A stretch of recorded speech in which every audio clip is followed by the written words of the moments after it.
evening, everybody, and welcome to Jbomb Puddy Save Halloween. You need more of a Transylvanian accent with that. I can't though. That's the best I could do. You gotta be like, Gary Oldman, Bram Stoker's Dracula, That good? Children of the night. Children of the night. Get ready for spooks, scares, and little Jackie.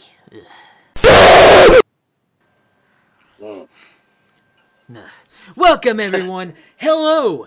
This is our second big freaking podcast we've ever done, probably. At the end of the day, it might be our biggest one. Yeah. This is Jbomb Puddy Save Halloween. We hope you're having a fantastic Halloween. It is Halloween Day as we record part 1. Yes, part 1 of the 2-part Jbomb Puddy Save Halloween special.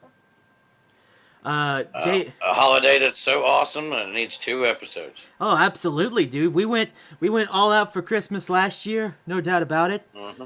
But this year, I think it's going to be even bigger because we have quite a few things on tap for you here today. We have a discussion about the origin and overall history of Halloween and All Hallows Eve and everything Spooky Month has to deal with. Yeah, and that kid in Hocus Pocus was bullshit. Candy companies didn't make it up. Yeah, right? We're going to talk about some of our favorite Halloween memories. Which... yeah.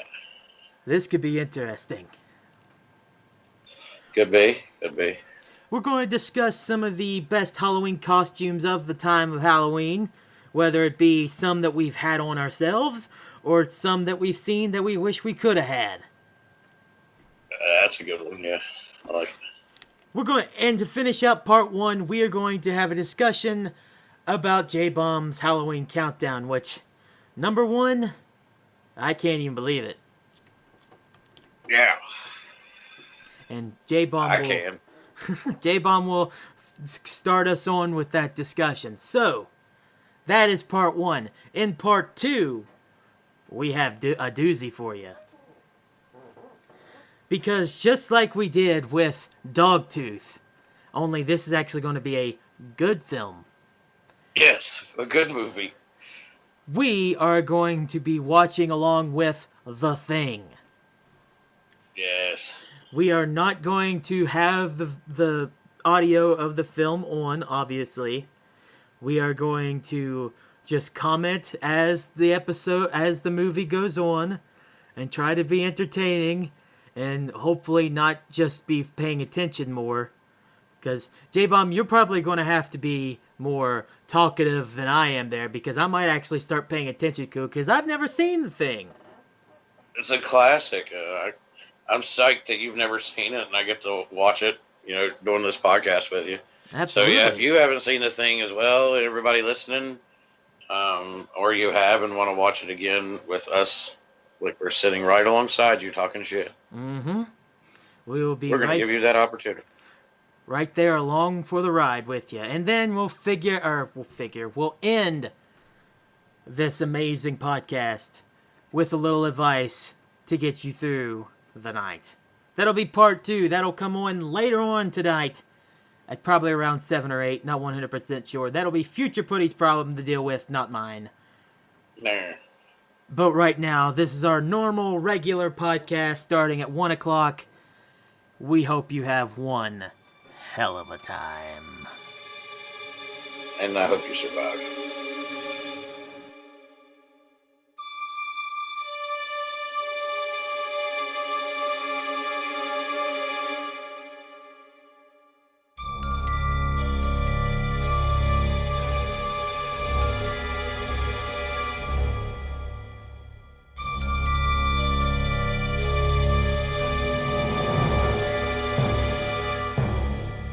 With our first discussion point, topic of interest. What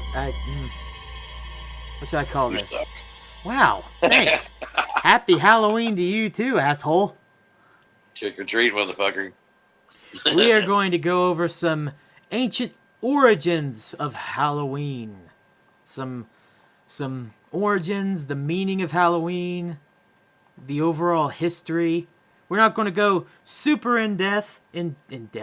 That was a Freudian slip. That was like watching Tales from the Crypt. Yeah. You're like the Crypt Keeper. You're changing up your words to make them creepier. Yeah. We're not going to go as in death. Yeah. As what we normally would. Well, actually, I'm really fucking up so far. What the heck's wrong with me? I think it's the demons. It's the demons. They're around me, Jbomb. Oh shit, the fucking demons. They cause you to like frog splash people and shit. I don't like those demons. Get away, demon. All right. Somebody call the exorcist. Be gone, Satan. Hello, Shamu.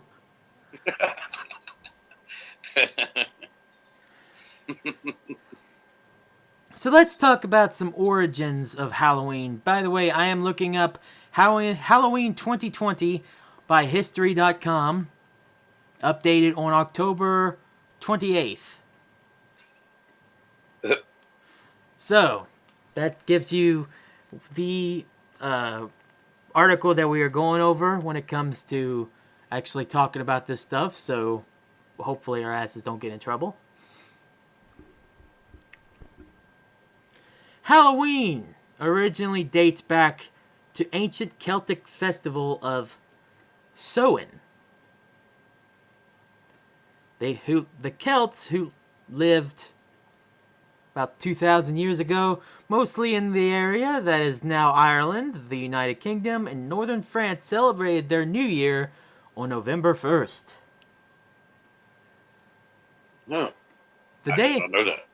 The day marked the end of summer and the harvest and the beginning of the dark, cold winter, a time of year that was often associated with human death. Celts believed that on that night, before the new year, the boundary between the worlds of the living and the dead became blurred. On the night of October 31st, they celebrated Samhain, when it was believed that the ghosts of the dead returned to Earth.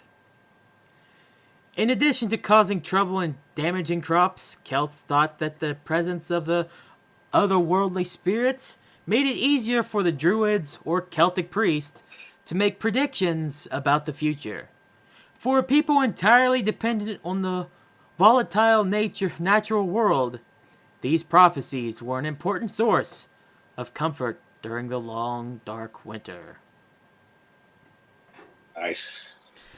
Here's an interesting thing they have in red letters. Did you know 1/4 of all candy sold annually in the U.S. is purchased for Halloween? I believe that. I can absolutely see that for sure. I mean, you go into one of those suburbs on Halloween, man, and every house there's handing out good candy. And not even like the little ones too. You talk some of those places give out the big bars. Yeah, full size candy bars and shit. Yeah. I can believe that. 1,000%. Oh yeah. I don't buy candy throughout the year, but I do on Halloween. Well, of course, because you got kids, you have your kids' friends, so there'll be even more kids that can get candy. Plus, come on, you got to eat some of the candy yourself. I do dig a Snickers bar every now and then. Yeah. we won't talk about that. That's fine. Yeah. Now, actually, that you bringing up the kids, actually, tonight, Halloween night, will be my kids' Halloween party. So, yeah. Oh, happy Halloween to your kids there. I hope they're having a fantastic time. Or they will, because that'll be later on in part 2. Yeah, they're going to bomb for apples and shit. Oh, that sounds good. Hopefully you have fun, man. No, we always do. Let's talk a little bit. I came for the pizza. You came for the pizza. All right, fair point. I acknowledge that as a thing. I like pizza. Hey, let's talk about All Saints Day when it comes to Halloween. On May 13th, 609. So we're going back over 1,400 years. Pope while back. Pope Boniface. Boniface? I hope I'm probably not pronouncing that right at all. Pope Boniface IV dedicated the Pantheon in Rome in honor of all Christian martyrs, and the Catholic feast of all martyrs was established in the Western Church. Pope Gregory III later expanded the festival to include all saints as well as all martyrs and moved the observance from May 13th to November 1st. By the 9th century, the influence of Christianity had spread into Celtic lands, where it gradually blended with the sublant older Celtic rites. In 1000 AD, the church made November 2nd All Souls Day. That's creepy. Ooh, I like that. Also, can you imagine if we celebrated 2 Halloweens within a 72-hour period? That'd be great. Hey, you get a Christmas Eve and a Christmas Day, damn it. Hey, might as well. Yeah, but you could also say that October 30th, All Hallows Eve, is a day. Devil's Night, yeah. Yeah, that's true. It's widely believed today that the church was attempting to replace the Celtic Festival of the Dead with a related church-sanctioned holiday. So they are trying to replace the original Halloween, it sounds like.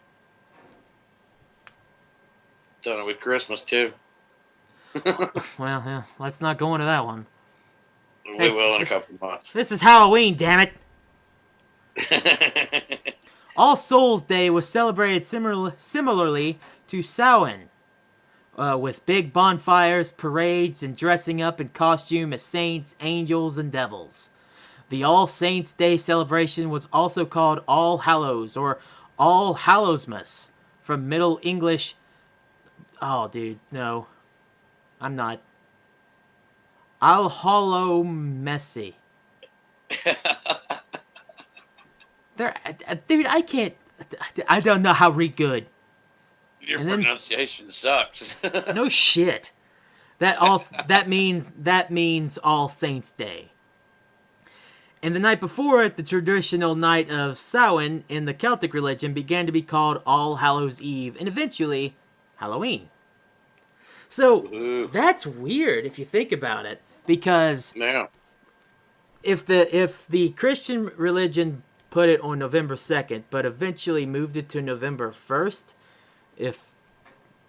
because All Souls Day is November 2nd, but they moved the accordance, or the observance, I mean, of this. What was it? Honor of Christian martyrs. November 1st, right? Yeah. So you have November 1st being the original All Hallows Eve, and then November 2nd being, I guess, Halloween at the time. Or are they kinda, yeah? Or are they still seeing it as November 1st is Halloween, October 31st is All Hallows Eve, and November 2nd is Souls Day? That's where my confusion is. Yeah, I see that. Because I'm not reading the article. I'm listening to you talk about it, so I don't know. Just based on what I'm saying. It sounds alright to me. I'm not really 100% sure about that. Well, I mean, Halloween is called All Hallows Eve. Yeah, I'm just curious. I'm trying to find it before we continue on really quick. It doesn't really say any more about when it moved, because if that's the case, everyone gets the day of Halloween wrong. It should be November 1st. But that would be All Souls Day, right? November 2nd would be All Souls Day, but what that says. All Saints Day. Yeah, All Saints Day, yeah. Yeah. Oh, yeah, I'm not seeing the other thing was called, but the Irish thing was Solway, which was on November 1st. Yeah. So I guess that would be like All Hallows Day, and Halloween is All Hallows Eve. Mm-hmm. That must have been an American thing. I feel like a New England colony thing to change it to the end of October, because I don't know, but that's interesting. 1st of November is like your beginning of the harvest. Yeah. Once it hits November, it always seems to be different anyway, so they probably just changed it to October 31st just to be like, well, this is October. I mean, it doesn't feel any different because you know how you feel like the day of Halloween and then how November 1st feels so much more what's the word I'm like shitty. Closer to winter. Yeah, exactly. Yeah. So maybe that's why they moved it. I don't know. The article actually surprisingly doesn't mention anything about that, and if it does, I'm missing it. But I apologize. This is history.com, so it's the History Channel. So they have it here. I just don't see it. So that's probably just me. But talking about like a setting, like the way everything looks and all that. Yeah. When it comes, dude, my Halloween party I had last week here, with the adults, and I had the band playing. Yeah. The setting outside was foggy and kind of dark and creepy as hell. Okay, side note before we continue on with this stuff, that's exactly how it's been around here a lot recently. Like, I love it. We have a couple nice days here and there, and I'm just like, yeah, this is nice, but I think of Halloween in October whenever it's like kind of like with cloudy and a little bit foggy and a little cool. Yeah. Oh, dude, down here every day this week's been like a friggin' Tim Burton movie, or like I live in Sleepy Hollow right now. That's the setting that I love, man. I think this year over many other years has really made me like actually observe it and be like, damn, this looks nice. This is it's like, this is awesome. Yeah, right? Yeah. Like I went to Silent Hill all of a sudden. That would be amazing. Sorta, not really at all. Yeah, I was about to say, it'd be kind of cool to see, but I better have a gun. Yeah, right? Hey, how about whenever Halloween comes to America? Mm. The celebration of Halloween was extremely limited in colonial New England because of the rigid Protestant belief system there. Halloween was much more common in Maryland and the southern colonies. So, the southern colonies had it lit, fam. In 2020 speak. Mm. While the northern colonies was like, begone, Shamu. I mean, think about Salem and the witch trials. That's true. Halloween wouldn't work there. As the beliefs and customs of different European ethnic groups and the American Indians, Native Americans probably, meshed, pardon me, a distinctly American version of Halloween began to emerge. The first celebrations include play parties, which were public events held to celebrate the harvest. Neighbors would share stories of the dead, tell each other's fortunes, dance, and sing. Colonial Halloween festivals also featured the telling of ghost stories and mischief-making of all kinds. By the middle of the 19th century, annual autumn festivals, or festivities, were common, But Halloween was not yet celebrated everywhere in the country. In the second half of the 19th century, America was flooded with new immigrants. These new immigrants, especially the millions of Irish fleeing from the Irish potato famine, helped to popularize the celebration of Halloween. So, what I'm getting at is you can thank time and the Irish for Halloween. I can agree with that. Because if it wasn't for the Irish, it sounds like, and just time overall, just making more people mingle and things starting to change or whatever, Halloween was... I mean, you started your history story with the Celts. Yeah, exactly. Yeah. So thank you Celts, thank you Celtic, thank you Irish. I'm sorry the potato famine happened. I appreciate St. Patrick's Day, too. Yeah, there you go. It's not as much as Halloween. Hey, I mean, March, it's 3 months after the beginning of the year, and Halloween's about, 2 months, but it's in the third month. Yeah. They're the same thing. I don't care what you say. I'll go with it. Fuck it. Fuck it. It's Halloween. I'm happy. And let's do one last little... Actually, let's talk about two things here, because we're going to talk about the history of trick-or-treating and then Halloween parties. Yeah. Because that's the big one, I think, for us anyways. Both are my favorite things. Oh, absolutely. So I didn't mean to completely read this article, and there will be more of the article that everybody can read. There's also a few parts that I skipped above when it came to the ancient origins of Halloween, but I am reading a significant part of this, and I do apologize, but there's more. If you want to read more about it, it's history.com. Just look up Halloween 2020, and you'll be able to find it there. So, let's talk about the history of trick-or-treating. Borrowing from European traditions, Americans began to dress up in costumes and go house to house, asking for food or money. Yikes. A practice that eventually became today's trick-or-treat tradition. Young women believe that... Can we go back to money? I was going to say, I can't wait for Jbomb to say something about the money thing. Yeah, can we go back to the money? I mean, now, I wish we could. Yeah, fuck candy. Let's go back to money. Would this holiday become 10,000 times better if we went back to money? Hell yeah. Oh, yeah. I mean, I think you'd have adults trying to dress up and go house to house then. Trick-or-treating is definitely more for kids now. The only thing is we'd all have the same costume. We'd look like the Monopoly Man. That's funny. I just wonder who would be the people that tries to tax people on doing that. Because you know it's going to happen. Oh, yeah. There's going to be plenty of muggings. Oh, yeah.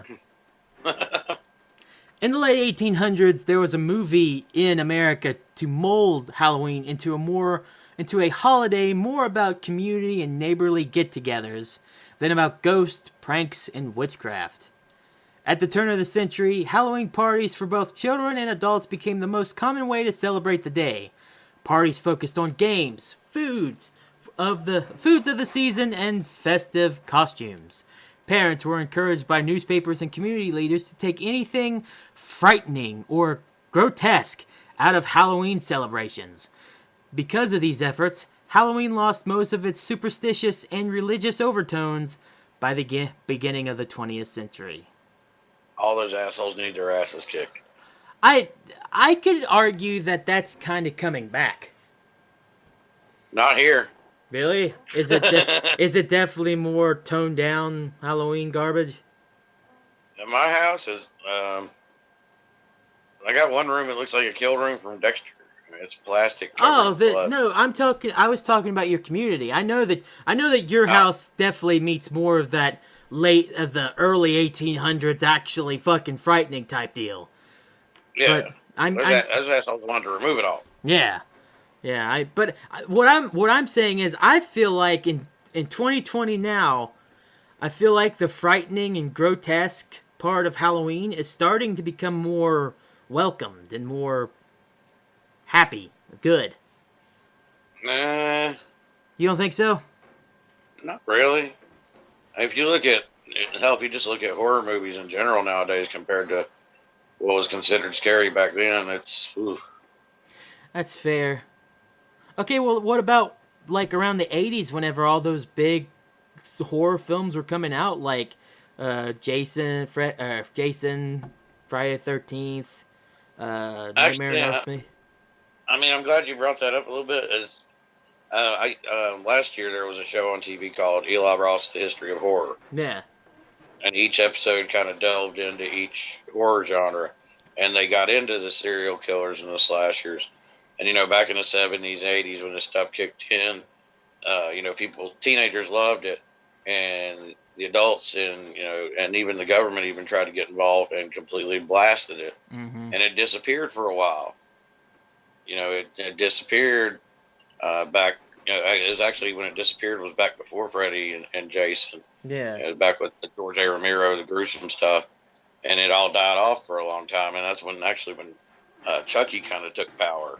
That was right around the time of the Tales from the Crypt comic books and stuff, wasn't it? Yeah, stuff started taking off again. Yeah. there was some time in between that it didn't work out. So it didn't go too well. And the slasher film almost died. Yeah. You know? Which is very unfortunate. But, like, I think it is slowly, honestly, starting to get some grasp. Because, look, you have Halloween City, you have Spirit Halloween, you have all these other Halloween shops that are encouraging people to go in there and get these creepy fucking costumes and decorations and stuff. I think slowly but surely we are starting to get more of that frightening and grotesqueness back to Halloween, but I still think that it's gone. But I think it's a lot better than what it used to be. Now, but let's be honest here. You compare now, or even in the 80s, 1980s, compared to how Halloween probably used to be back in the 1800s, can't do it. Yeah. Can't do it. No point. Yeah. No point. Because that was the time where religious overtones and spiritual overtones were definitely in it, and you couldn't have Halloween unless you were talking about dead. Now, starting from the late 1800s, they kind of wanted to make it for everybody. So they're like, we can't talk about death, and we can't have religiousness in there, which is fine, I get it, but it's kind of not how Halloween is, at least with the dead stuff. Yeah. You have to... I mean, even with the religious stuff, I mean, you look at a lot of your Halloween movies are ghosts or, demon possession, stuff like that. That's all got highly religious overtones to it. Yeah, exactly. So Halloween... I think to make it a really good Halloween has to have that sense of fright to it. It does. And I understand why people don't want that to happen, but then it's not truly Halloween. It's your version of Halloween, but it's not the Halloween. Yeah. Last thing we'll talk about in this history portion of Halloween is Halloween parties. Woohoo. Which we were just at one not too long ago, and I saved Jbomb from demons. Yeah, and I was at one at my own home not even a week ago from the day this episode goes. Mm-hmm. I've had 2 in a row, man. I'm having my 3rd tonight, but it's kids, and that's going to really wear me out. I, too, am going to one later tonight after I get off work, and I cannot fucking wait for that. I don't know what's going to happen, but I am looking forward to it. We'll talk about that throughout the episode. We'll come back to it. Let's get the boring part, because I feel like you're kind of bored with this. I know. I'm a fan of history, so I'm enjoying it. You all better be, too. This better be a really fucking good episode, because if not, we're going to redo it. And then all of a sudden we find out that everybody fast-forwarded past Puddy's history. Oh, God. I would hate that. I don't... You know what? I don't care. I'm doing it. Y'all love it. I know it. Everyone loves history. You'll do it and you'll like it. Yeah, y'all. You'll ask for more next week. Exactly. Be like, can we get more Halloween? It's like, no, it's Christmas time.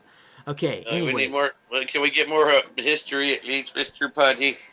Oh, dude, if I ever find out... We'll get back to the history part in just a minute, but if I ever find out that someone hates a part of the episode that I do, I will make it for sure. I shouldn't say this because I feel like an asshole. But, like, just for one episode, I feel like I'd want to be like, go all out and do a full episode like that. And then never do it again. You know what I mean? Kind of like Jim Carrey on Dumb and Dumber. He's like, you want to hear the most annoying sound in the world, you know? Yeah. Like that. And just make a whole episode of it. I feel you. Yeah. Just like if I get one bad comment about this history thing, then you bet your ass 1 week it's just going to be Jbomb and Puddy presents Puddy's History Class. They'd be like, yeah, we don't like how many times they say fuck in an episode. And then the next week's episode, we have Creature back on. Yeah. And just throughout the history episode, it's just going to be me saying random-ass history and you sleeping in the background. That's your only input. It's your only fucking input. All right, let's do this. Let's talk about Halloween parties. Everyone's favorite, Halloween parties. So by the 1920s and 1930s, Halloween had become a secular but community-centered holiday. Can't believe that I failed to say secular. With parades and town-wide Halloween parties as the featured entertainment. Despite the best efforts of many schools and communities, vandalism began to plague some celebrations in many communities during this time. By the 1950s, town leaders had successfully limited vandalism, and Halloween had evolved into a holiday directed mainly at the young.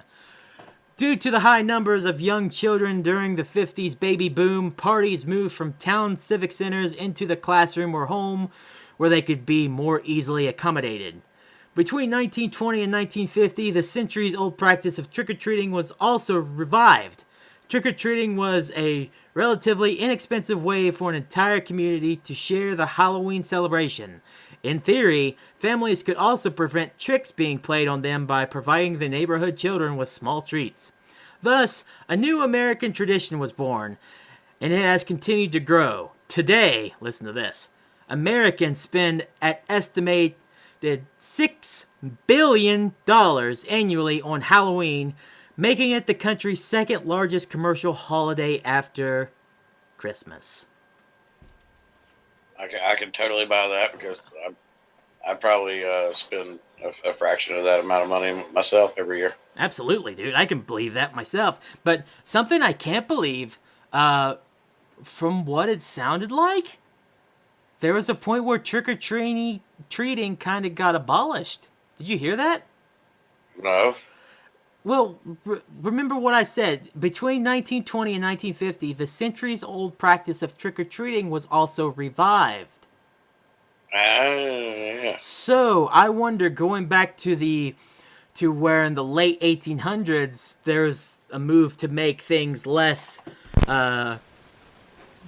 grotesque and frightening. I wonder if there was also kind of like a backing away from trick-or-treating for some reason at that time too. Uh-huh. Maybe. So in the 1920s to the 50s, trick-or-treating came back, and great. It should have never left. I agree. God bless them for bringing it back and making it what it is. Yeah, dude, because that's... If you want to stop vandalism, you give someone a fucking treat. I give you that. Yeah, you want to stop that guy from spray painting the side of your building, give him a candy bar. Unless they're one of those asshole kids that think they deserve more than one piece of candy, you know what I mean? Yeah, you only get one. Yeah, you get one. You only get one, or you get the amount that the person has given everyone else, you know what I mean? Yeah, we got to be fair about this shit. Yeah, because I've had people give out one piece of candy at a time. I've also had people give kids about handfuls of like 5 or 6 pieces of candy at a time. Yeah. So I was always a fan of the treat bag. The treat bag is a nice way because then you could put however many you want. The problem, though, is that if you don't know exactly how many people are in town or how many kids are going to come out, you'll fucking run out. Yeah. Or you better have a hell of a supply. Yeah, because once you run out and some kids don't get them, then you'd probably have to worry about getting egged at that point. Yeah, or you could be like on that Third Rock from the Sun episode and just start handing out like pounds of hamburger and can openers and shit. That reminds me of the Mickey Mouse or the Donald Duck cartoon where the witch wants to try to get back at Donald for playing tricks on his cousins or his nephews or whatever. So he doesn't have anything to get him, and once she starts playing tricks on him, he starts giving out his whole cupboard of stuff to try to appease them to get it. That. Yeah, and until she calls him like some kind of name or something, and then Donald, of course, goes back to being Donald Duck. So, but yeah, he's just emptying out the cupboard, giving him whatever he has in there, like beans and other type of shit you wouldn't normally give kids for Halloween. That's fucking great. So yeah, I remember.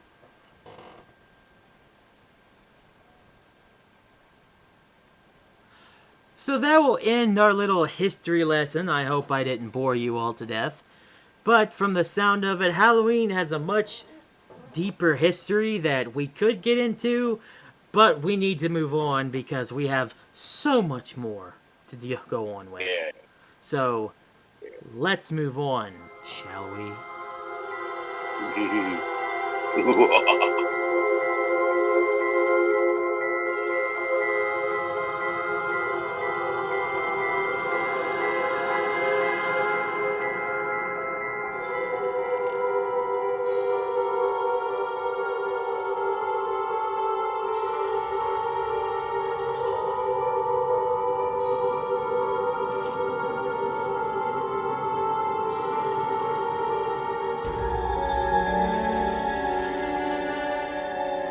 Like another thing that I really like about Halloween, and honestly, Christmas takes it, and Thanksgiving does too. But like I'm a big movie buff and a big TV show fan and stuff like that. I love those yearly traditional things that come on TV during Halloween. Yeah. Mm-hmm. Love it. Like I'm a huge fan of The Simpsons. Mm-hmm.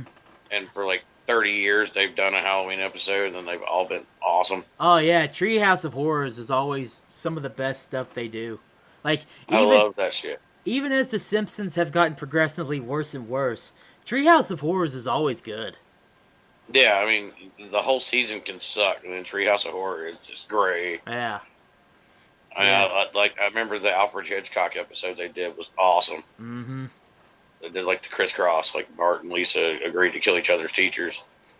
But Lisa thought, Bart meant that she was supposed to go like TP her house or something like that. But TP actually stood for torture and pulverize, Of course. Yeah. As you do on Halloween. Yeah, I mean, even like those normal shows that, some people sit and watch. They watch the whole series all season or whatever. And then that show will take a break from its normal shit and do a Halloween episode. I love stuff like that. The Halloween episodes of random shows are some of the most interesting episodes of any type of series you'll ever see. They're fun, yeah. I remember watching Even Stevens and Lizzie McGuire on Disney Channel whenever I was little. And they're like... God, you're so young. I know, right? I know, right? And like, I remember watching them... And, they're normal, like, high school kids being like, oh, look, watching us grow up. And Even Stevens was the only one that was really kind of weird because Shia LaBeouf was just a weird person in general. Still is. Yeah, indeed. And, but those friggin' Halloween episodes, especially the Lizzie one, because I can remember it the most fondly. Oh, dude, they were so good. Lizzie was dressed up as, like, a clown or something, and then halfway through the episode they try to prank the bully Kate, and so she starts acting like a zombie because of something in the episode. I think that was like her best friend Miranda's family tradition thing to spirits of the dead. I don't remember. But anyways, I can remember the part in the episode near the end where they actually get her and trick her, where Lizzie's just going, Kate! Like a fucking zombie going right after her, and it ends up with the bully getting drenched in friggin' punch and whatnot. And at the end of the thing, it's like Lizzie I can't remember if it's Lizzie or someone actually sees a real ghost and freaks out or something. Fucking, these are weird, man. I mean, but they're awesome. I love the TV shows that just go all out weird for Halloween, because if you think about it, Halloween's fucking weird. Like you bring out like an all out weird one. Like I'm a big fan of 2.5 Men. With Charlie Sheen. Yeah. Did you see that Halloween episode they done? I have no. Please tell me about it, because I'm interested in what they did. Well, like Charlie and Alan's mom, the episode was trying to get him to go to a Halloween party with her. Mm-hmm. And they kept refusing. Like, Charlie turned her down because he had a date, of course. Yeah, of course. Turns out his date, he thought was just some really cute gothic tattooed girl. Mm-hmm. Turned out she was a witch in a coven that wanted to take him and sacrifice him. Well, actually wanted to use him so they could spawn baby Gilgamesh and bring on the end of time. Oh my god. And, like, she curses Alan. He's, like, becoming a zombie. Like, his hair's falling out and shit like that. His eyes swelling. Yeah, he can't do nothing about it. And then finally, the way the episode went was the mom pops up at the door, and she's dressed like the witch from Wizard of Oz. Mm-hmm. when she shows up to get the guys to take him to her Halloween party. And when the witch that cursed Charlie and Alan sees her, she acts completely terrified because she knows her. Wow. And she's like, "Oh, I didn't know this was your son." And she's like, "Yes, these are my sons." And she's like, "I'm so sorry." And they start talking about the curse she put on them. And what the hell they're talking about. She just gets her shit and walks out. They both look at Charlie's mom and they're like scared to death of her. And she's like, "What? I take a spin class with her." But then the episode ends with her walking out and Charlie and Alan and the son is dressed up like the apes from Wizard of Oz, running out the door with her. It's funnier now. That sounds great, dude. Dude. Yeah. I mean, I love when TV shows are and stuff like that. Even wrestling. We talk about wrestling all the time. When they had the Halloween episodes of like Monday Night Raw and stuff, those were great. I don't know. When it comes to the Halloween episodes of wrestling shows, though, I think they were just worse in the Attitude Era, like, or whenever they go super cheesy, but they're still kind of fun. I don't care for them. I think they're a little too cheesy for my taste, honestly. Because wrestling as itself is already cheesy. And then they want to add, like, Halloween-themed stuff and pumpkins everywhere. I think the coolest thing I saw wrestling do for Halloween, just because the group fit anyways, the New Day, not too many years back, dressed up as the Brood. Yeah, that was cool. I remember that. Yeah, they dressed up as the Brood on an episode of SmackDown. And it's cool because at the time they didn't do pyro. So you had a bunch of guys in all black and these red, like, flame-looking things up above their heads. And so they were just in a circle, looking like complete goof heads. It just around in a circle, and you saw Big E, Kofi, and Xavier come out, and Kofi's playing Edge? No, he's playing Christian, Xavier's playing Edge, and then Big E is playing Gangrel. And once they both get up on the top of the rope, Big E takes the bottle of blood, takes the gauntlet of blood, drinks it obviously, spits it out, and dude, he has one of the best laughs like Gangrel you would ever hear. Yeah, I remember that. It ruled, man. That was awesome. But I think the best part of that was the reaction of the crowd whenever they started with the, "Oh, WWE Universe!" And then all of a sudden, whenever Big E was done, then you hear, "Oh, he read all out." The Brood music. Yeah. It's like they took a shot of this one little girl that was talking with Big E, and all of a sudden you heard the Brood music, and she's like, "What, mommy?" It was classic. I mean, neither one of us are big wrestling fans anymore, but when I was a big wrestling fan, to watch it and being a big Halloween fan, if I was watching a Halloween WWE episode and The Undertaker and Kane was there, that just made my Halloween even better. Oh, absolutely. You can't have Halloween without Kane and or The Undertaker. Yeah, got to. It's like having Dick Clark at a New Year's show. You got to do it.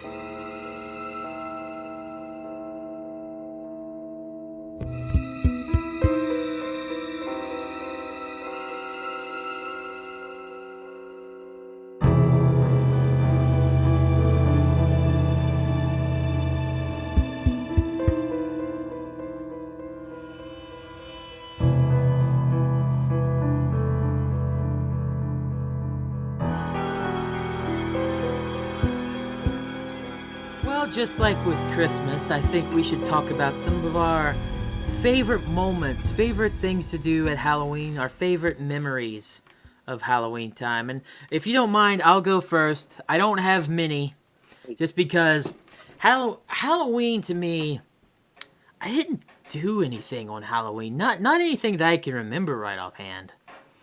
You didn't start getting into Halloween till like here in the past couple of years. Yeah, that's for sure. Like, when I was a kid, I went trick-or-treating, and I enjoyed it, sort of. But, like, as a teenager and then early adult up until, like you said, a few years ago, No, Halloween was not a holiday I did anything with. I remember one time going to this girl's Halloween party, basically because in high school, I don't remember if I begged it, but I was like a little upset that she didn't invite me. But at the same time, it's like, were we friends though? You know what I mean? Like, we were in class together and whatnot, and I thought she liked me, but for the longest time, she never gave me an invite. And I'm just like, oh man, that sucks. But I feel like to Bitch will this, let me go to her Halloween party. yeah, but I feel like to this day that I kind of made them as if they felt obligated. But it's like, no, I don't know what I did or what I said or who said what to whoever that made her finally invite me. But she finally invited me, and hey, you're never gonna guess. I didn't have a good time because I wasn't the same person that I am now. Yeah. So Wasn't Halloween, fun, huh? yeah, I'm way more fun now and more entertaining to be around than what I was then. But shit happens, Are kids very clapping. entertaining. That's true. Shit happens, You're kids clapping. entertaining, But even if you're like laying frog splashes on motherfuckers, you're still entertaining. why you gotta bring that up? So I'm I will going. never bring that up. I'm I'm going to kind of sit back to this because, yeah, like I said, trick or treating that one time where I went to that one girl's party, and then Hell in the Hills the past 3 years. But besides that, I don't have much. J-Bomb, on the other hand, will take control for at least 20 to 25 minutes, I guarantee. Go ahead, J-Bomb. Maybe. So, yeah. I got it. With this past Saturday was my 10th Halloween party. Mm. That's a lot of fucking memories, man. Plus, growing up, that's the time I remember as a kid. Dad taking us trick or treating because Dad liked Halloween Mm-hmm. and horror movies and all that. So, but I mean, if I had to pick one, I would definitely pick one of my funniest Halloween memories. You don't I have think to it was pick just one. okay. Just Well, talk about a few. I'll start with my funniest one. Okay. Funniest one.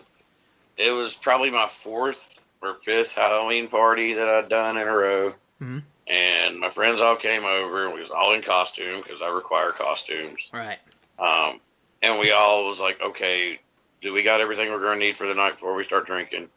We all realized, somebody needed something. Somebody needed cigarettes, or we needed more chasers, or whatever. So I lived right behind a gas station. So we all decided to hop in the car in our costumes and go to this gas station to, supply up for the night. Right. All in costume. This sounds like the beginning of a really fucked up joke. This sounds like an amazing story about to be told. Well, I mean, you know, like the old jokes of the preacher and a rabbi walking a bar, blah, blah, blah. That's how this one goes. Yeah. Yeah. Uh-huh. So, Mario, Princess Peach, a Jedi, a Sons of Anarchy member, and a giant penis walk into a gas station. Excuse me? Yes, my buddy Tommy that year dressed as a giant penis for my adult Halloween party. Yeah. And his feet was little balls. Oh, God. We get all the stuff we need, and the whole time we got in this stuff, the guy behind the counter just looks completely blown away by what he's seeing.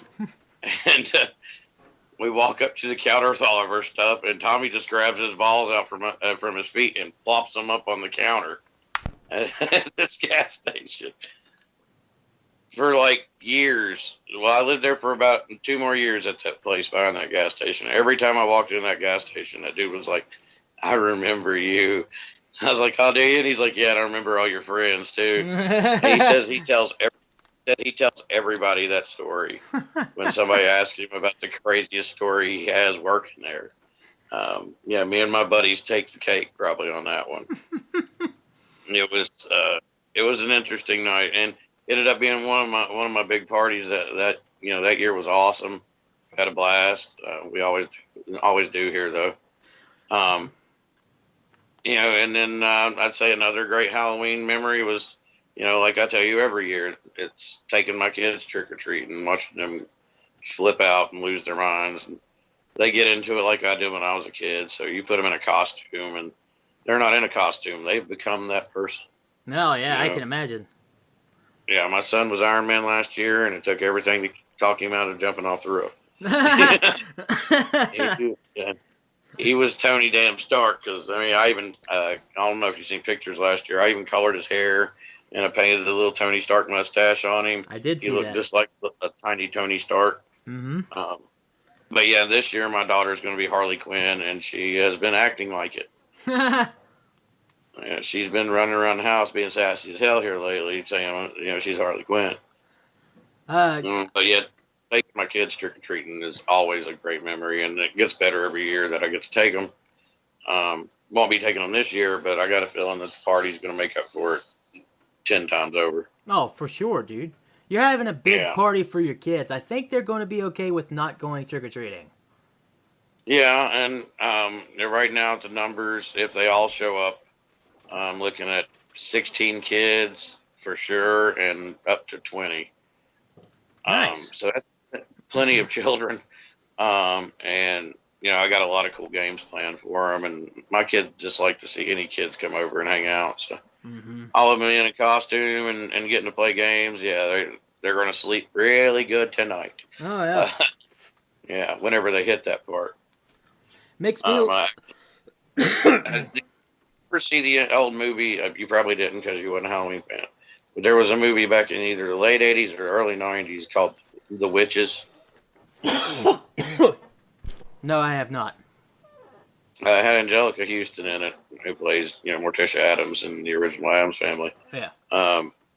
But it was about these witches that met at a hotel and they come up with this chocolate that they give to kids, and it turns kids into mice.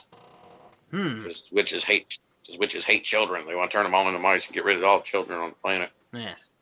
They actually remade that movie, and it came out last week on HBO. And I have that in store for my kids for the close of their Halloween party. Nice. I got the projector all set up and ready, and they're gonna sit out on a couple air mattresses with all their buddies and a giant bowl of popcorn and watch The New Witches with Anne Hathaway this time. There you go. Yeah. Whole new generation of kids with a whole new generation of actors doing the movie. Yeah, doing a movie I grew up on that me and my sister watched religiously. I hope that's not a bad thing. Nah, it was a great movie. Okay, good. Well, I say that because most do is Angelica Houston. Anne Hathaway's a great actor, but being able to pull off what Angelica Houston did on that movie back in the day, if she pulls it off, I'll be shocked as shit. Yeah, that's what I was going to say, because a lot of remakes are not as good. So I'm hoping it is good, but you've seen it before already? The new one? Yeah. My first time watching it will be with all the kids. Nice. Well, hopefully it's as good, if not better, than the original. I'm just hoping for as good. As good would be. As good will be good, because then they'd at least get the idea of how the movie was. Oh, I've seen trailers for the new one, and the trailers look like they keep true to the original really good. So. Oh, nice. I'm looking good. Yeah. I have to go back to the first story you told, just because I just think that story would be a tad bit better, a tad bit funnier. Just if the guy that was in the Mario and the Peach costume went up to the counter, and the guy and Tommy went up there with them. And I swear to God, if the guy in the Mario costume knew how to talk like Mario, he should have been, he should have been like, looked up at the person at the register and just be like, "At the Peach, she took off and ripped off of my penis, and now I walk around with no peenie." That would have been good. And that's my he did do a pretty good job at asking for a pack of marbles, though, in the Mario voice. I want the one pack of marbles. Yeah, he said Marlboro Red, please. Marlboro Red, please. Woohoo! The whole time, though, at that counter was my friend dressed as the Jedi, just standing behind us with his lightsaber, just staring a hole through the cashier. That's great. It makes me sad, though, because no one ever is Luigi. Luigi's my guy. Nobody ever goes as Luigi. Basically, this is my excuse to try to do my Luigi impression, so hold on one second.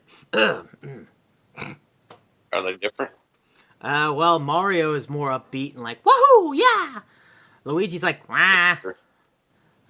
Mario! Where's Mario? He sounds like one of the old mobsters. Mario's penis. Luigi #1. Wahoo! She chop it off. Chop it off. Peach, what you doing at the Mario? Mario? Wah. Oh, yeah. I don't think it was that bad. I give myself 10 out of 10. Flying colors, pass. You should. Yeah. Yeah. Good. Yeah. Good. Should do the next voiceovers for a Nintendo game. Hey, did you know that in Luigi's Mansion he hangs himself? What? He hangs himself? There has been a meme online. We'll get back to regularly scheduled programming in just a minute. There's been a picture. Hanging himself, that's kind of spooky too. There has been a picture that has circulated online for years that up in the attic, when playing Luigi's Mansion, when the lightning strike goes off and you're standing in a particular place, there looks like a shadow of Luigi hanging himself. Wow. Yeah. Apparently that's not what that is. Luigi's Mansion, a scary game anyway? What is it? I think it was, wasn't it? It was supposed to be a semi-scary game for kids. Yeah, it's supposed to be all spooky. Yeah, but not fucking Luigi hanging himself scary. That's true. That does get a little graphic. Yeah. You got any more favorite memories there before we move on to our next segment? Because I've been thinking while you've been talking, and I still have nothing. I mean, another great one is one I just made this past Saturday. Oh, dude. Yeah. All right. You wanna do a quick? Sure. You want to do a quick talk about Hell in the Hills 5 one more time? I mean, we did a whole entire episode on it, but just to look back. I'm referring to Voodoo in the Valley. Oh, I'm sorry. My Halloween party I had here. So, yeah, talk about that more. We don't need to talk about Hell in the Hills anymore, how I frog splashed you. Talk about... Yeah, my ribs can't go with that story again. God damn it. That's what I get. I mean, did you get to see some of the pictures and videos from here at my party last week? I knew you live streamed. Yeah, I did live stream the band playing. Yeah, I watched a little bit of that. Jack did awesome. They did a very good job. They did great, and they were a great group of guys that had fun, had a blast. But I mean, it was a hell of a turnout here. You know, not just my crew, but friends and new people and just all kinds of, it was awesome. Yeah. And, the band tore it down. The whole house was all spooked out and creepy. And I mean, just sitting around with all my best people and listening to some great music and just everything was awesome. I mean, there was people in my room playing rock band, screaming their lungs out like it was karaoke night. We had a Mario Kart tournament in the living room. I mean, it was a blast. That's pretty awesome, man. I honestly want to come down to one of those parties one day. It's just a week after going to Hell in the Hills and dealing with that. Yeah. And then I knew because I got off work that day to go to that, I knew that I probably couldn't handle 2 of those in a row. You'd be amazed how easy it was. Really? All of us, yeah. It's like we just picked up where Hell in the Hills left off, man. We just continued on with part 2 of Hell in the Hills in Virginia style. Now, was there anybody from Hillbilly Crew that came there, or was it just strictly OD? We didn't get any hillbilly. I mean, and honestly, I hope some hillbilly members would make it, and some of them told me they was going to try if everything worked out. But like you said, with Hell in the Hills being the weekend before that, and then a week, the week right after being a whole other party. I mean, that's a lot for in a month. So yeah, like when I sent out the invite for the party, I said, if you're going to go to one Halloween party this year, go to Hell in the Hills. But if you want another one, come back again a week later to my house. We'll do all over again. Oh, absolutely. But I mean, that's still a lot. I mean, that's why I tell people that October is my busiest month, because there's Hell in the Hills, there's my Halloween party, there's my kids' Halloween party, there's trick or treating if they're going, if there's no COVID, right. Which ain't happening this year, which is why we're doing a Halloween party. Mm-hmm. But honest, I've done, like I said, this past year's Halloween party made my 10th one. My daughter's 6th, and this year's Halloween party will make my 5th one. So, it's a tradition that goes on every year. So, month of October, I love October because Halloween's my favorite. Mm-hmm. But by the time November 1st gets here, I'm like, okay. I can breathe a little bit more. It's just been crazy and hectic, but been so much fun at the same time. So yeah, love me some Halloween. But that's a few of my memories. I know there's more, but trying to track that all back in my brain would take a while. Well then, let us proceed to the next bit of Halloween goodness we have.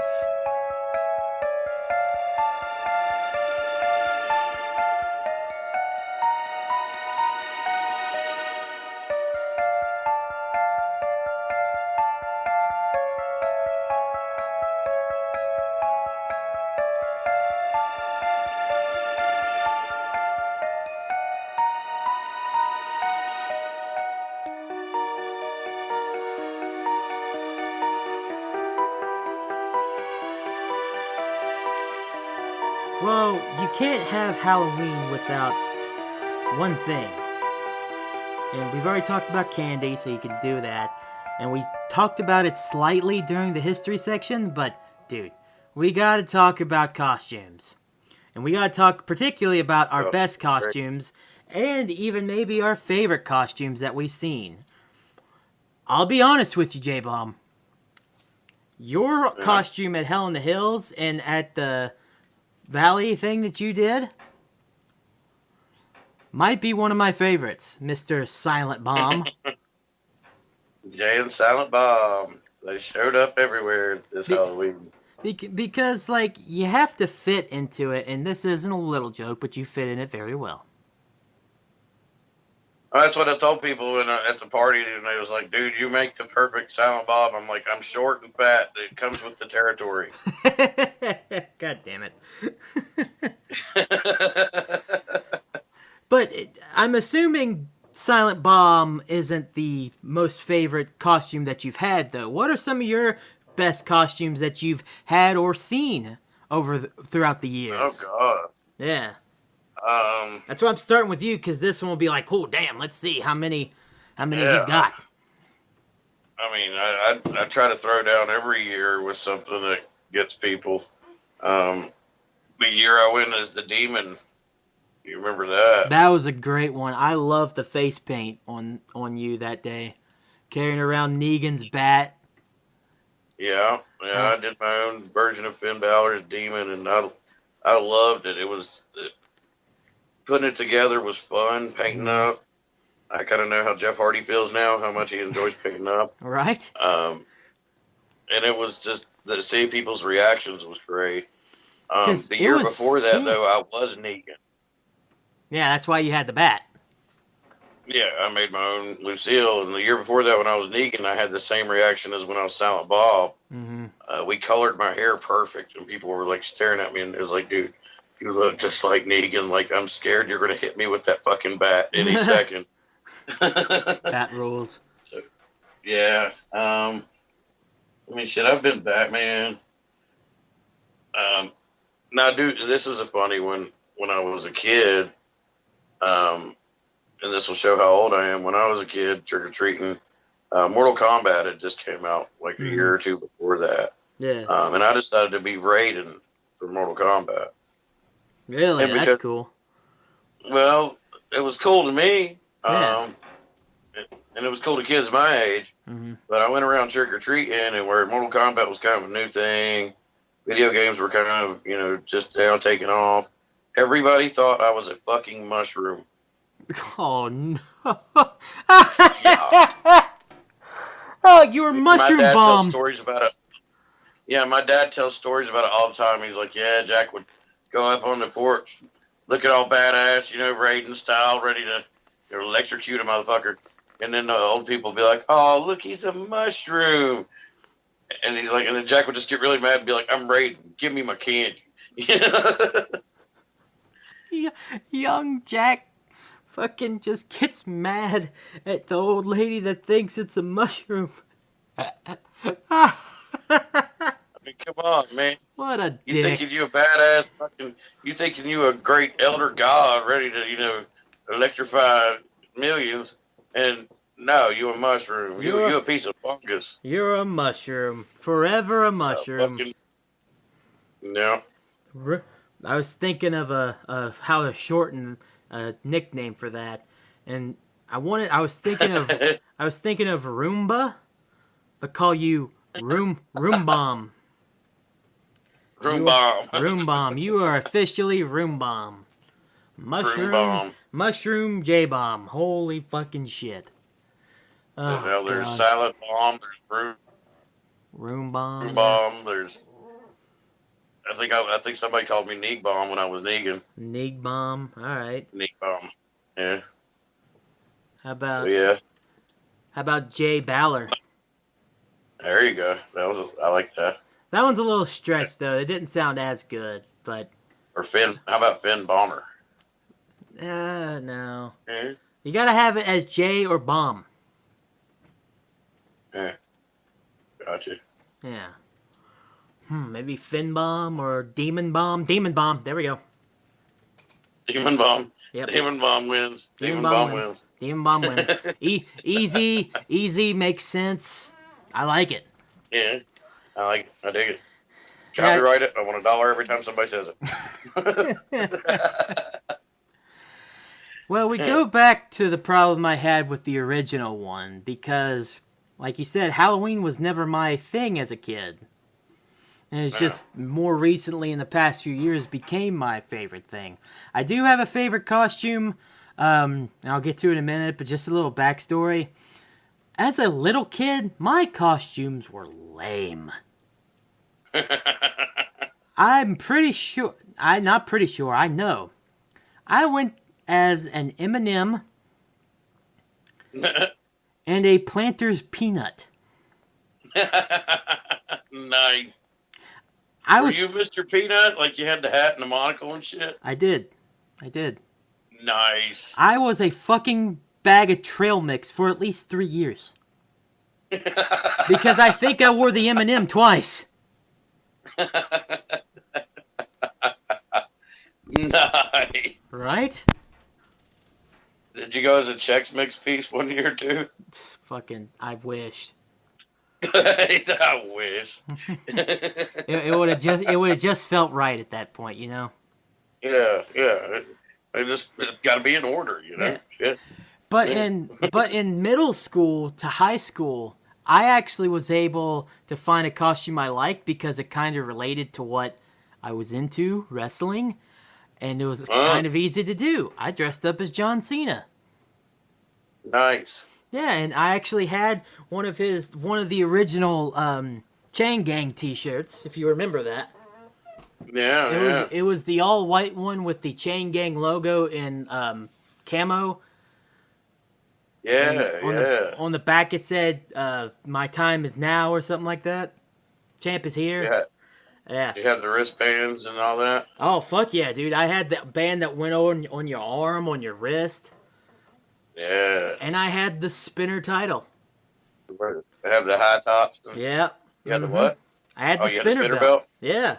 Yeah, nice. Dude, when I was younger, I loved that spinner belt. Now, I think it's the ugliest piece of shit I've ever seen in my life. Yeah, real talk. Did you go around telling people they can't see you? No, because it wasn't a meme yet. Okay. Yeah. It was kind of a thing John Cena said, but it was So never it was seen like as a back joke. to the, Yeah, remember, this was at the okay. So time it's where... closer back to the thugonomics. Yeah, it was like a Yeah. year or two removed after Thugonomics. This was when Okay. Cena was more liked than not. Yeah. Well, he Yeah. went from heel to good guy. Yeah, right. Yeah.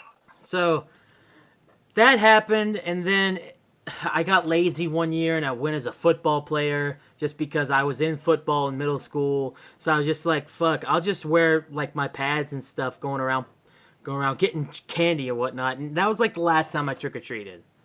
Was like Nice. middle school, 7th grades, and that's pretty old at that point. Yeah. But it was the last year that I went trick or treating, and then after that, there's only been 2 costumes I really liked after. The first one being Steve. I was Steve for Minecraft at work one year, and I had the head, Nice. the Steve head. I still have it, and I had a pickaxe. I was real big into Minecraft, dude. I had a pickaxe from Minecraft. I had a torch from Minecraft. I even brought a plushy creeper with me. Oh yeah. So I was at work going around with the plushy creeper in the office with me, and with the pickaxe anywhere that I went. So that was pretty cool. And then probably the last costume that I'll say, and also too with me in costumes, my enormous size has kind of hindered me with costumes. Yeah. So this year I went as Jason. I did like that. And I will say I was Jason if he stopped caring about his weight.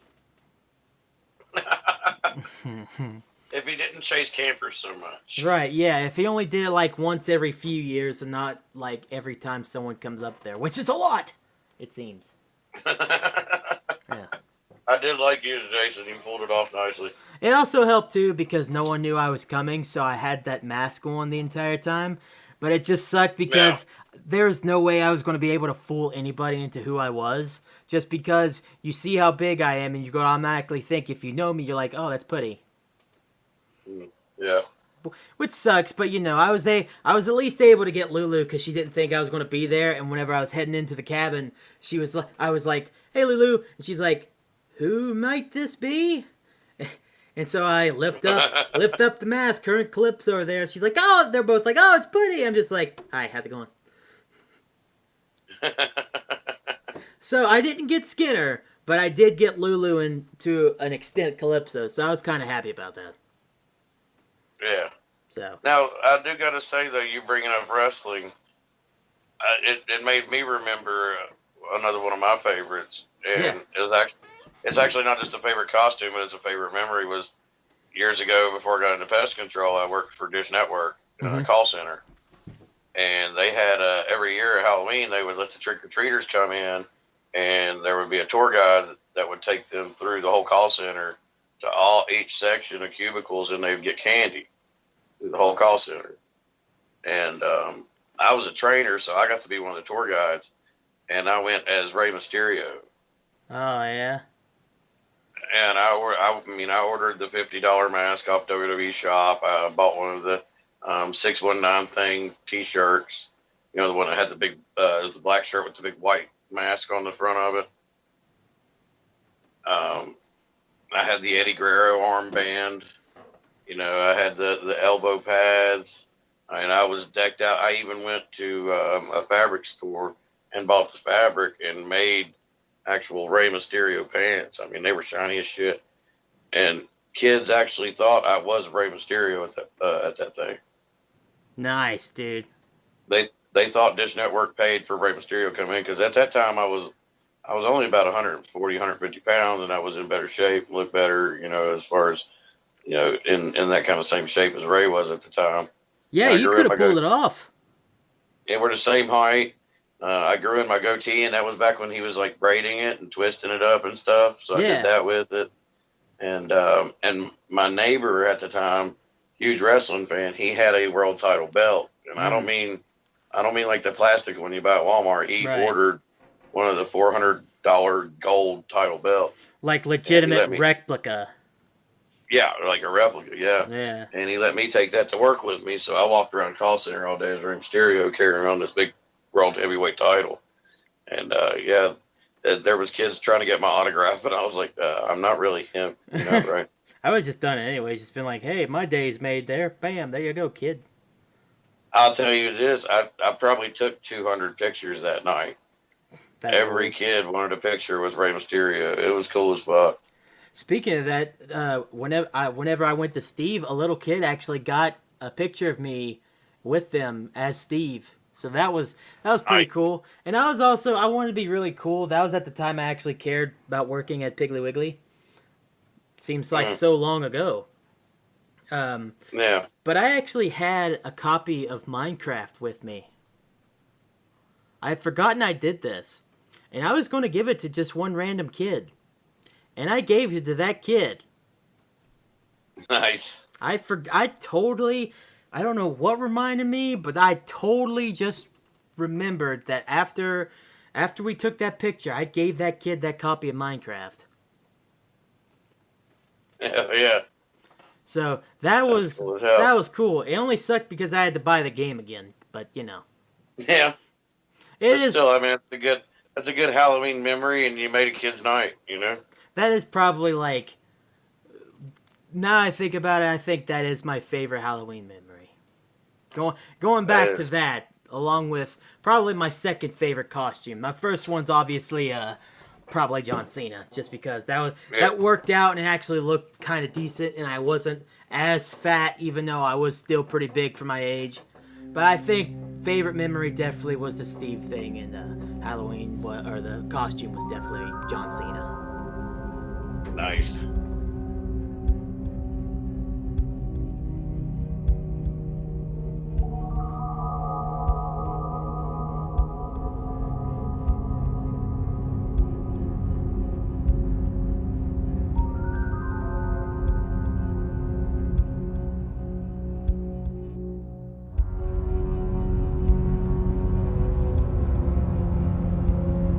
In the strange year that is 2020, we at least get to have some solace that it didn't fully take away something that has been happening the past 3 years now, and is how we are going to end part 1 of Jbomb and Puddy Save Halloween. Jbomb's Halloween countdown is in the books. It is, number 1 has been revealed today, and I have to say... Top 13. 13, right. Every year before this has been 31. This year was a little different. There's 13. To be fair, though, I've mentioned it on the podcast before. I kind of like that more. I do, too. I like it now. I believe that's what I'm going to stick with. And so 13 people have made it in. I was happy that at least one of my guys got in. Mr. Jacob Singer barely got in, but he was in there. And I will say, number 1... not fucking surprising at all. So go ahead, for people that hasn't kept up with it, but for some reason listen to this, but don't keep up with the damn countdown. Just to recap, number 13, as Buddy said, went to Jacob Singer from Jacob's Ladder. Yep. That was amazing to see. He got into the top 13 a couple of years. I'm just going to say before you move on, I think that I influenced that one. I'm just saying. I believe you did. I'm very sure you did. Because he wasn't mentioned until I finally mentioned Jacob Singer on this podcast last year. And then, looky there, fucking he shows up as number 13 for 2020. Barely making the cut. I'm like, yep, I did it. I did good. Good job, buddy. Hey, I'm gonna say at least, maybe you brought it up, and when you did, people last year was like, I think I need to watch this movie. Yeah. And then he got more votes. Because Jacob's Ladder is a fucking impressively scary movie with minimal jump scares. Yeah, but it'll scare the hell out of you. Oh, for sure, dude. It's terrifying. It's a trippy movie, man. Yeah, it's trippy. But then 12th went to one of my favorites. I like him. The Creeper from Jeepers Creepers. I love Jeepers Creepers. Have you? You mentioned Jeepers Creepers. I have a reason for not ever going to watch Jeepers Creepers. Why? I don't want to bum you out, though. And I don't want to bum the people out there listening to this, because Jeepers Creepers could be... You could just look at it as the movie itself, but then you realize who the director is. Which one? Oh, were there different directors on 1 and 2? I think there was a different director on 1, 2, and 3. Oh shit. Well, then Jeepers Creepers 3, the director... Censor this out, Puddy, because I will consider this as Muffins material.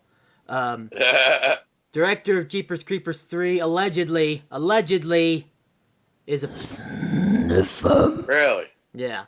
So, yeah, that's why I have my problem with that. But if they're different directors throughout the series, I won't say anything, and I'll probably eventually watch it. All right, then good. The third one was actually a direct-to-DVD release. It was not a Hollywood, it wasn't a theatrical release at all. It was, the first two did good. The first one did great, inspiring a second one. The second one, and kind of killed it. And then for some reason, somebody said, let's do a third one, even though the second one kind of killed it. Okay, well, just Muffins. Allegedly. Muffins. Allegedly Muffins.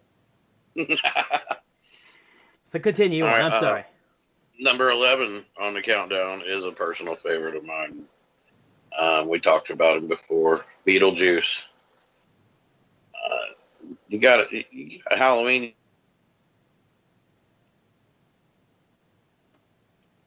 There's no doubts there. Oh no. Number 10 went to last year's winner, Pennywise. Which is the most surprising one, I think. We talked about that last week. It dropped 10 spots, dude. Yeah. Like we said last week, that's what shows you, you got a movie out that year, you might get, higher up on the countdown. But once your movie's gone, nobody cares anymore. Oh, absolutely, yeah. And Pennywise for sure happened. Yeah, number 9 went to Chucky. Everybody's got a soft spot for Chucky. Crazy little possessed doll. 8 went to Alien or Xenomorph. Yeah. Alien franchise, you gotta love it. Terrifying as shit, but when they came out, everybody thought it was just going to be a normal sci-fi movie, and it ended up being one of the better horror movies in history. 7th went to Predator, one of my picks. Mm-hmm. I love me some Predator. He's a badass. 6 went to Pumpkinhead, also another classic. You got to watch at Halloween time. Have you seen Pumpkinhead before? It's probably been a while. And after the first one, they fall to shit. But the very first Pumpkinhead with Lance Henriksen in it, that movie will make you want to cry and make you want to be like the dad, because Pumpkinhead, he's a creature brought back from, wherever to exact revenge for you. This dude's kid gets ran over and killed by these teenage kids that's drinking, and he gets ran over by a motorcycle. I don't spoil the shit. Come on. What are you doing? The movie's 30 years old. If you haven't seen it by now, I'm not ruining shit. I get statute of limitations is over with, but what are you doing? Maybe someone out there will just be like, oh, maybe I was interested to see the movie. I'm not interested anymore. Fuck you, J-Bomb. See what I'm doing? Bullshit. I don't care about... If they heard... No. Okay, all right. If they heard Pumpkinhead before in the past 30 years, they still never watched it. If I tell them it's about some dude that brings a demon back to kill his son's killers, they may actually watch this shit. First of all, why are you screaming at me? I don't appreciate it. And second of all, can we please continue?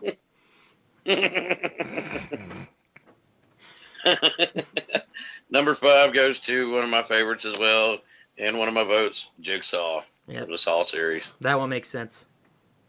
I love Saw. Great movies. 4 went to Leatherface. Texas Chainsaw Massacre. Everybody knows it. Yep. Even if you haven't watched it, you still know what the hell it is. Yep. Now that's higher up for him than usual, isn't it? No, he was he was 13 last year, so yeah, it was a bit of a jump for him. There you go. See, Yeah. he was the highest jumper, while Pennywise was the biggest loser. Yeah, the giant fall. Yeah. The fall from the throne. Exactly. Third went to, well, it's Halloween, Michael Myers. Mm-hmm. I'm still shocked he never got first. It's still fucking funny to me that Michael Myers can't even get first place on a Halloween countdown when his fucking movie is called Halloween. Yeah, that's ironic. It's just if Michael Myers is keeping up with my countdown, he's just sitting in a room going, "Damn it, I can't." One day. How many motherfuckers do I got to kill before I get first? You know. Number 2 went to Freddy Krueger. I think this just kind of shows how big Freddy Krueger is at 2, and then number 1. Yeah. Well, I gotta say Freddy Krueger. That's Skinner's favorite. Oh yeah. And then number 1, I'm not being sarcastic when I say this is actually your dad's favorite. Mm-hmm. Jason Voorhees wins again. This makes Jason's 3rd time out of 4 countdowns of winning. Well, he's won twice, and he tied for first with Freddy. I believe the first year I've done this. So yeah, Jason Voorhees is definitely the undisputed champion of Halloween. I will say this for when it comes to Jason. Watching about 5 of the original movies, not all of them, because eventually there's just so much random fucking killing of campers that I can deal with, because it gets monotonous actually to me. I mean, Friday the 13th or Nightmare on Elm Street, any of them really, the more of them they made, the shittier they got. Yeah. At the time, I guess I understand why people love it and why Jason and Freddy and all of them are ingrained in people's memory. I get it. I get it somewhat, but honestly, I don't like that. I don't like that Jason is so loved, honestly. He's very loved, apparently. He's very loved. I'll be honest, I'll be truthful with you. I gave him a vote. I absolutely did. Because I look past it as if, like, I know why people love Jason. I understand it to a point. Yeah. Just because I don't particularly care for it much doesn't mean he doesn't deserve it. And I think before Mike Myers, before Freddy Krueger, before any of them, I think Jason Voorhees definitely, 100% definitely is the best character. Oh, yeah. 1,000%. I think he's because, I mean, he's a psycho slasher, killer. Yeah. But if you stem it back, I mean, the guy was bullied as a kid. And, most people can relate to that a little bit, The first movie didn't even have him in it. No, the first killer was actually not Jason. It was his mother. Yeah, spoiler alert, by the way. But yeah, his mom was the killer. It wasn't him. He wasn't in there until like the last 10 minutes, and that was just as a spooky jump scare that actually got me. He did his job. yeah, I did. It was a pretty okay one. It was a pretty okay one. He's won 3 countdowns. I mean, and shit, look at Society. Mortal Kombat 10 had him in it. Mm-hmm. Jason's everywhere, and it doesn't matter what decade we're in. If it's been the past 35, 40 years, everybody knows who Jason is. He's won 2. He tied 1. Yeah. I'm going to at least give Freddy his credit there. He tied with Freddy on the first one. Oh yeah. So and it's perfect that they tied, because then you can that year I actually just brought up Freddy versus Jason. Yeah.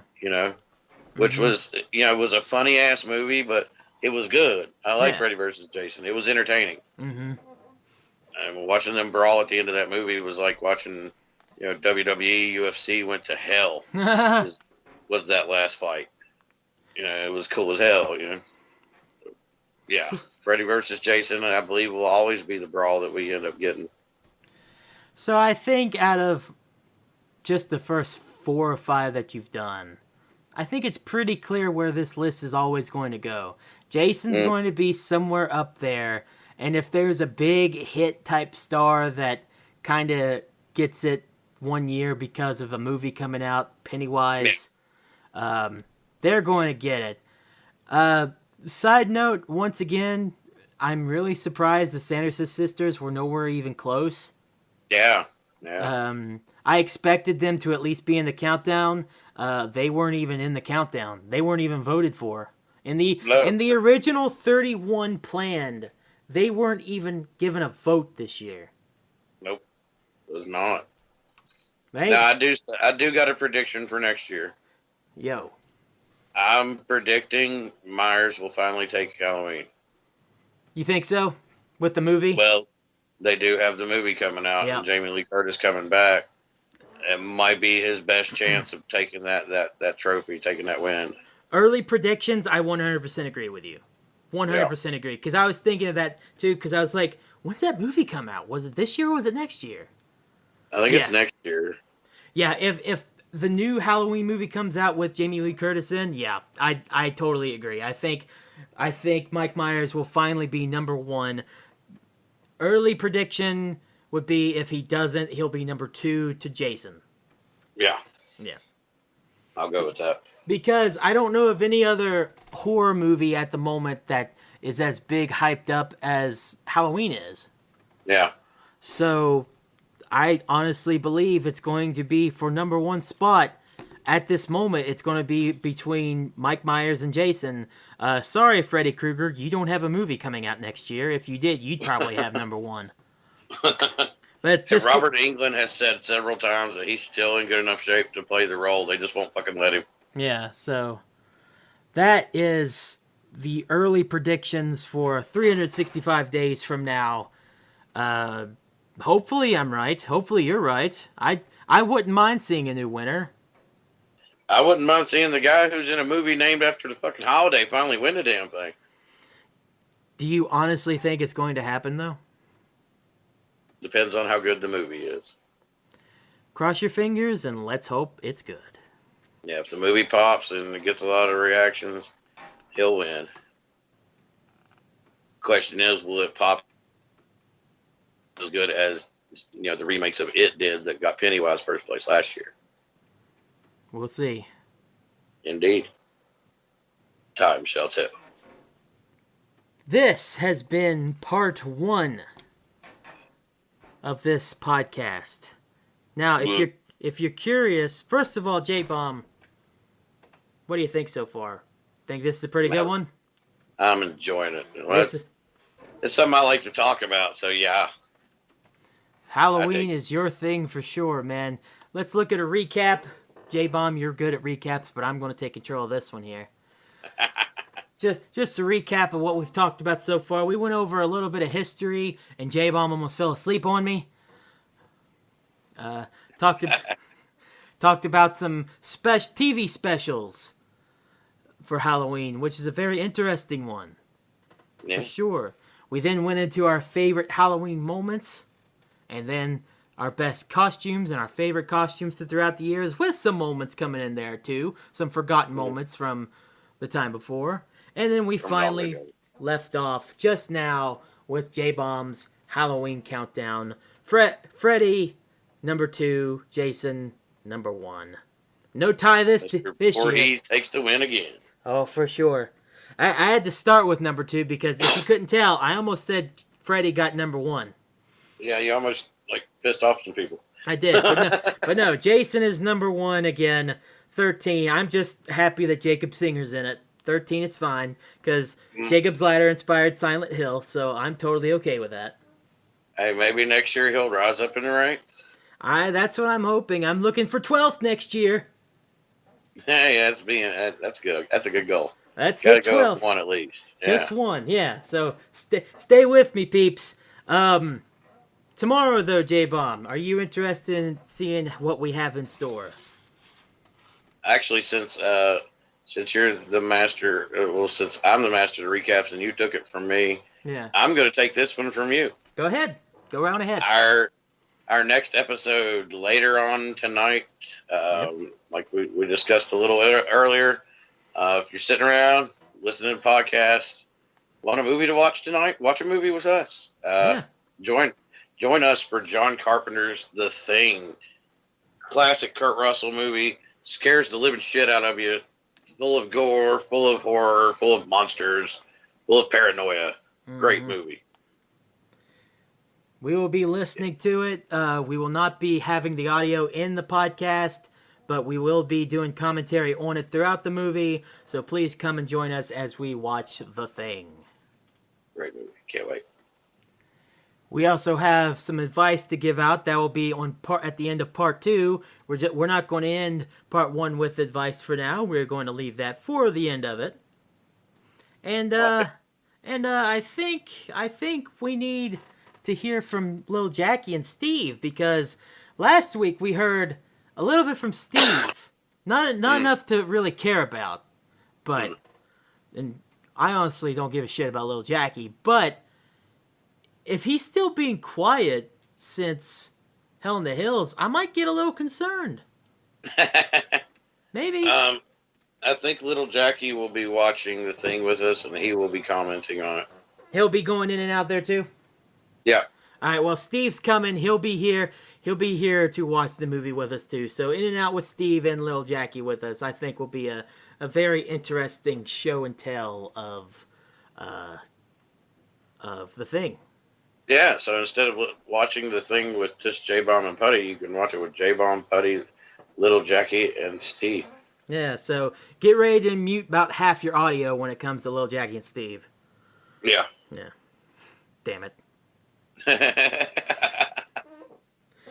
All right, that's been part 1 of Jbomb and Puddy Save the Planet. Jbomb, I don't know how you're going to end this one. I'm a little interested to see what you say to lead us into part 2, but go ahead and finish us out for this part.